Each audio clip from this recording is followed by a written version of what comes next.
In all debate, let truth be thy aim, not victory or unjust interest.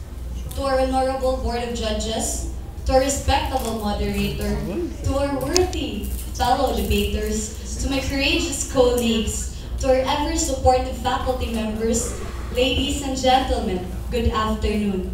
We are here to resolve the proposition that absolute divorce bill be adopted here in the Philippines. The proposed arguments of this debate are set in the parameter based on the legalization of absolute divorce bill as a lawful termination of the matrimonial bond in the Philippines and must deflect any characteristics irrelevant to the proposed arguments and or arguments which lack substances. The amendment to the Constitution, when necessary, is acceptable. I, as the first speaker of the affirmative side, will present to you the necessity of the absolute divorce bill. The second speaker will tackle about the beneficiality, and the third speaker will lay down to you the doability of the absolute divorce bill.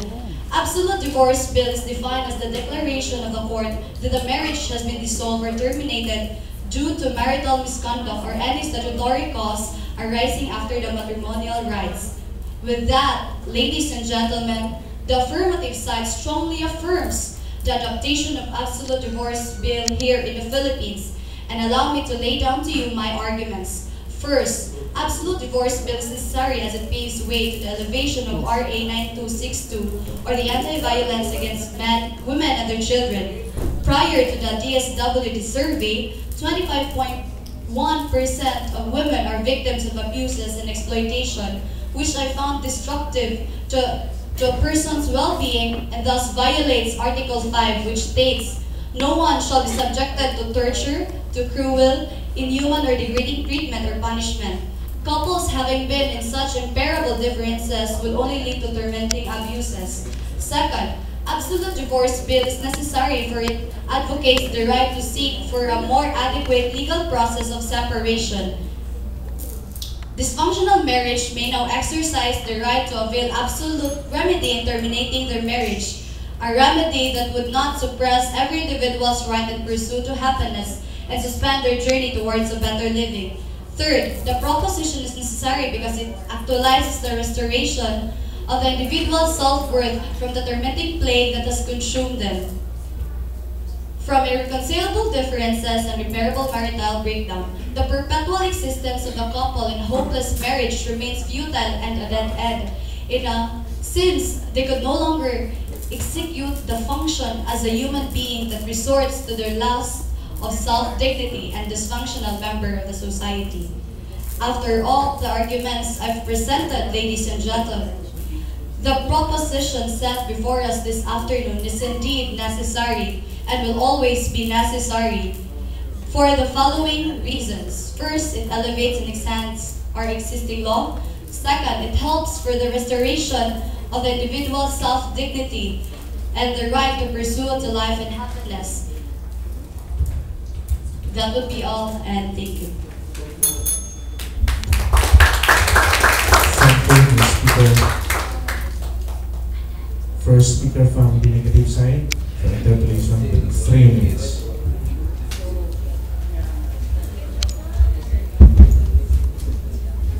Start.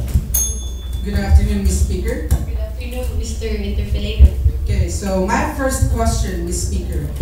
Is the divorce bill aims to strengthen the family or break it? The divorce bill, or absolute divorce bill, aims to strengthen the family of the Filipino citizens. How does it strengthen the family when it intends to break the marriage? Well, the reality tells us that not all couples have now been in a good or harmonious relationship.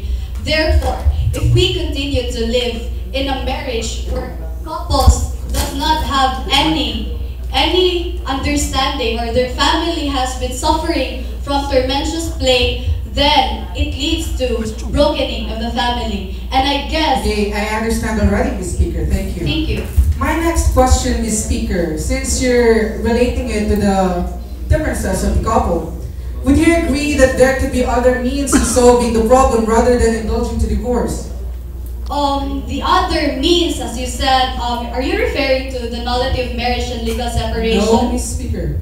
Well, those alternatives are not adequate enough to sustain the needs of these couples in unbearable difficulties and differences to live and go on with their life. That's why we are proposing this Absolute Divorce Bill Act.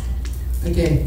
My next question, Ms. Speaker. Would you agree that the state recognizes the sanctity of marriage? Well, pardon me, Mr. Interpolator, but I have mentioned in my contention that arguments which lack substances will not be considered in this debate. You mentioned a while ago the Republic Act 9262, Ms. Speaker. Would you agree that this law needs proper implementation? Yes, I do agree. Since you've agreed, Ms. Speaker, why do you think is the divorce bill is necessary, since the rights of the mother and the children are already covered by the Republic Act 9262? Well, divorce bill would not be made if the RA 962 is enough and consistent in the You agreed, Ms. Speaker, that the law needs proper implementation. I do agree with that, Mr. Interpolator, but I am justifying my answer because you're pushing me to the wall, and I guess it's not a good sign of this debate. That's why I'm giving you my justification. If you would only allow me to speak up and you would bear your ears with me, then I will go on. But if not, you may not proceed to your next question, if there is any. Okay, that would be all.